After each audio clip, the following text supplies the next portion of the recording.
Hi, I'm a bit late, but Halloween is now over, and I've got quite a lot to talk about it.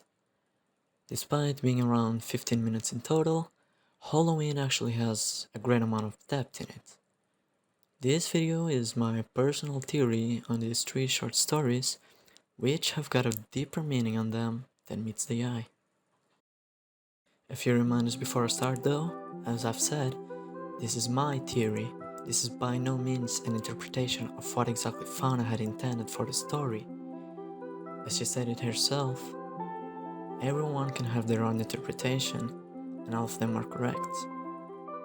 You can choose to interpret it however you want. All interpretations are valid. That is my opinion as the author. That is the great thing about well-made open endings. It lets us view the story in our own way, and we can reach an answer based on what we are satisfied with. So I'm only here to share my view, not tell you it's the right one to have. I'll give a brief summary of the episodes, but afterwards, my objective will be to notice metaphors and analogies from our real world within the story. Kinda like my favorite anime, Evangelion, while it has a great story, the true message is in its philosophical themes that cover depression, anxiety, paranoia, etc., and how we connect to those feelings. I'm going way beyond what these stories probably had intended for them. Things will get crazy. So, disclaimer, this is a horror story, so I'll cover some of those themes before mentioned. It's not too dark, but if you aren't good with stuff like that, you are free to leave.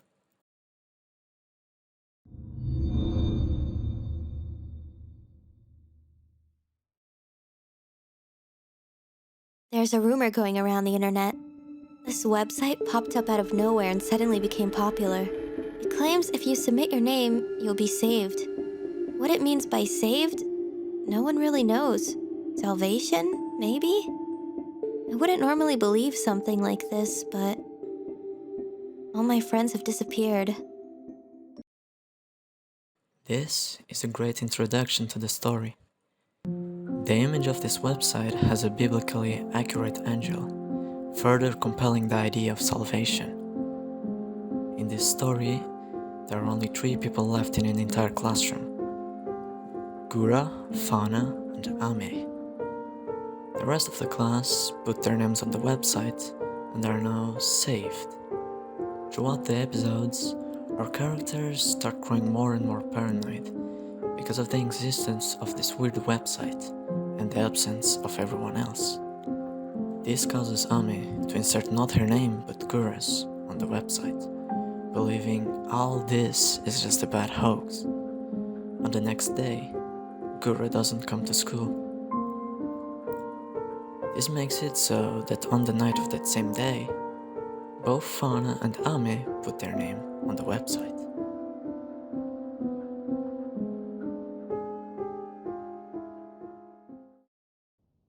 Gura? You're okay? Are you surprised? No, it's just you weren't at class today. Did you think something happened to me? Because you put my name in that website? How do you know about that? What is that? What do you think it means to be saved? You think it means you'll wake up in paradise? You know that all your friends have gone missing. Did you think about that when you put my name in? Did you think about anything at all? After this, Gura approaches Ame and saves her as well by using the syringe.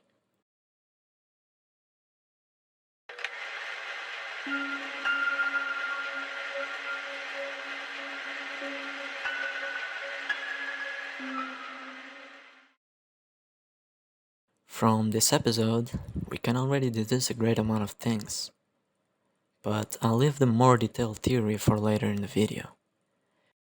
What you have to keep in mind though is that these syringes do not fix the root of the problem. It is a momentary moment of happiness that doesn't last forever.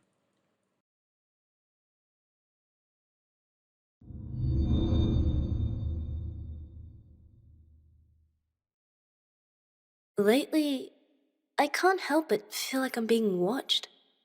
It doesn't matter where I am. Out shopping, working, at home alone in my bath. I can feel someone watching me. This time, we follow the story of some idols that live together. Our focus here is Bei. No matter where she is being watched. The viewer is compelled to believe her, instead of the other characters that are brushing off this problem as something unimportant and non-existent. Iris even jokes by saying, If this is about the time I walked in on you in the bathroom, I'm sorry! the only one that believes Bei to some extent is Kali. Even in a private moment, which is when she's taking a bath, Bei still has this paranoia. She is being watched. Funnily enough, Kali actually walks up to her while she's in the bath and asks if it's better to cancel the idol show they had planned for the night, to which Bei answers that it won't be necessary. Once they are on the show though,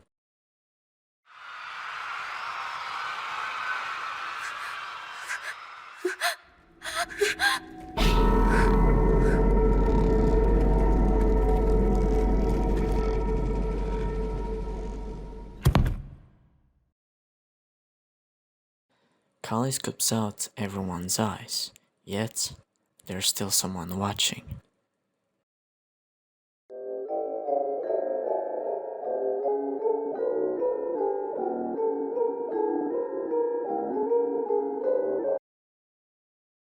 These episodes are actually connected. Once again, one of the characters tries to cut the problem by its root. This time the syringes aren't the way this is done, but instead by Kali scooping out everyone's eyes. If no one can see, then no one could be watching Bei. Yet, this person is still watching.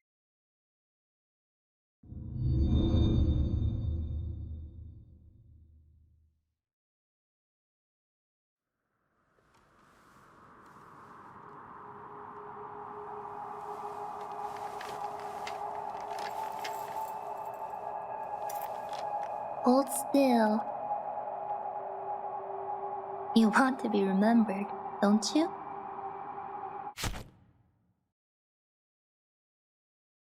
It's with this episode that we can see a clear connection between all the stories. And we also get some of our answers. We find out that all of this was an experiment done by director Nino Mai, aka Ina. This was nothing but an experiment that uses the observer effect. Everything we're doing here. It might seem cruel to you, but what if it's all to reach something bigger than ourselves? Have you heard of the observer effect? The simple act of observation can change reality. A wave can be collapsed into a particle just from being watched. What if the same could be said for us? What if we could change our reality simply from being observed? We only need to attract an observer. And it turns out, cruelty is an excellent attractor. In this episode, Ina goes once again for something different. In the first one, it was the website. In the second one, the mutilations. And in the third one, a mutation.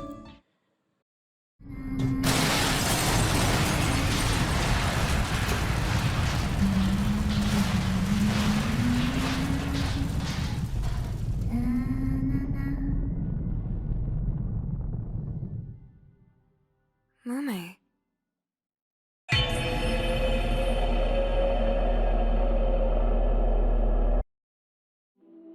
Mume, which looks extremely thick, and no, I don't have an explanation for this, decides to use a syringe, which amplifies Kron's powers, because it's a mutation. This apparently causes time to revert to a point where everything is happy. Tick. Tock.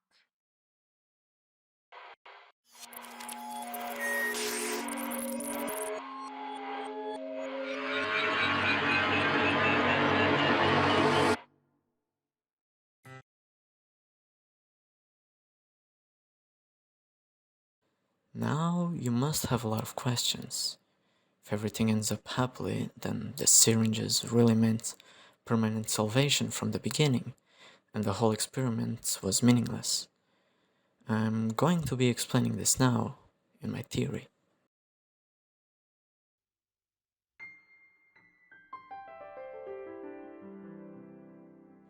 holoweEN, for me, is a story about escapism. This is heavily implied in all of the episodes.